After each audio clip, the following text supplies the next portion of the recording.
პირველი მე ვიღებ პასუხისმგებლობას, რომ ამდენი ხნის განმავლობაში ვერ მოვახერხეთ 1 მეტრო სადგურის რეაბილიტაცია. პასუხისმგებლობას იღებს, თუმცა მხოლოდ სიტყვით, რადგან მისი მერობის ორი ვადის მიუხედავად პარკეთილის მეტრო ისევ ასე გამოიყურება. სადგურის ახლად გაკეთებული ჭერის ჩამოგრევის შემდეგ 6 წელია თბილისის მერია რეაბილიტაციის დასრულებას უშედეგოდ ცდილობს. ბადა კონსტრაქშენთან დადებული ხელშეკრულებით პროექტი შარშან სექტემბერში უნდა დასრულებულიყო, თუმცა მერიაში ახლა აღმოაჩინეს, რომ ქვეყანაში სათანადო გამოცდილების კომპანია არ არსებობს.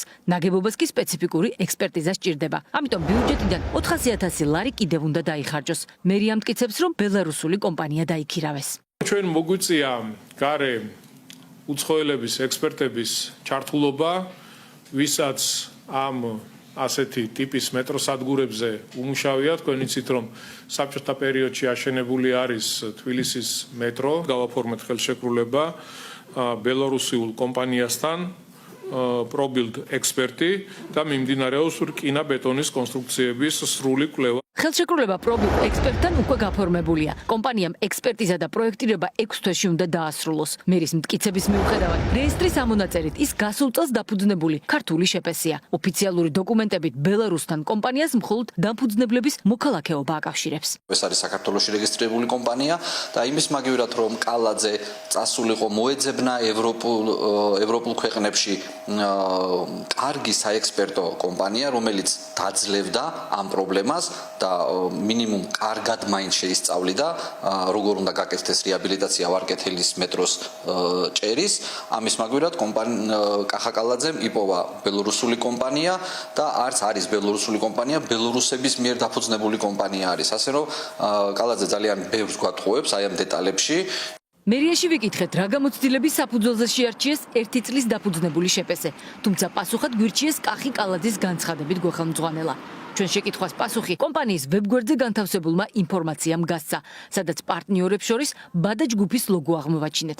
გამოდის, რომ ეგრეთ წოდებული ბელარუსული კომპანია არა თბილისის მერიამ, არამედ სწორედ იმ კომპანიამ შეარჩია, რომელიც სადგურს 3 წელია უშედეგოდ არემონტებს. ის კომპანია, რომელიც ბადა გრუპი, რომელიც 4 წლის განმავლობაში ვარკეთილის მეტროს ჭერის რეაბილიტაციას აკეთებდა, აღმოჩნდა, რომ თურმე ეს კომპანია არის ამ ბელორუსული საქართველოში რეგისტრირებული ბელორუსების კომპანიის კონტრაქტორი. ანუ გამოდის, რომ ესე ბადა გრუპმა იპოვა ეს კომპანია. ვარკეთილის მეტროს რეაბილიტაციისთვის უცხოური კომპანიის დაქირავებას სპეციალისტები კალაძეს მას შემდეგ ურჩევდნენ, რაც ორმა კომპანიამ ვალდებულება ვერ შეასრულა. მერიამ რჩევა ყურად არიღო და გამარტივებული წესით 13 მილიონიანი კონტრაქტი 3 წლის წინ კვლავ ამ სფეროში გამოუცდელ ბადა კონსტრაქშენს გაუფორმა. 8 წელია თბილისის მერი არის კახა კალაძე, რომელსაც მეუკიდრეობით ერგო ვარკეთილის მეტროს ჩამონგრეული ჭერი და საუბრალოდ ის ისე ამოწურავს თავის ვადას თბილისის მერობის, რომ ეს ჭერი ისევ ამ მდგომარეობაში იქნება.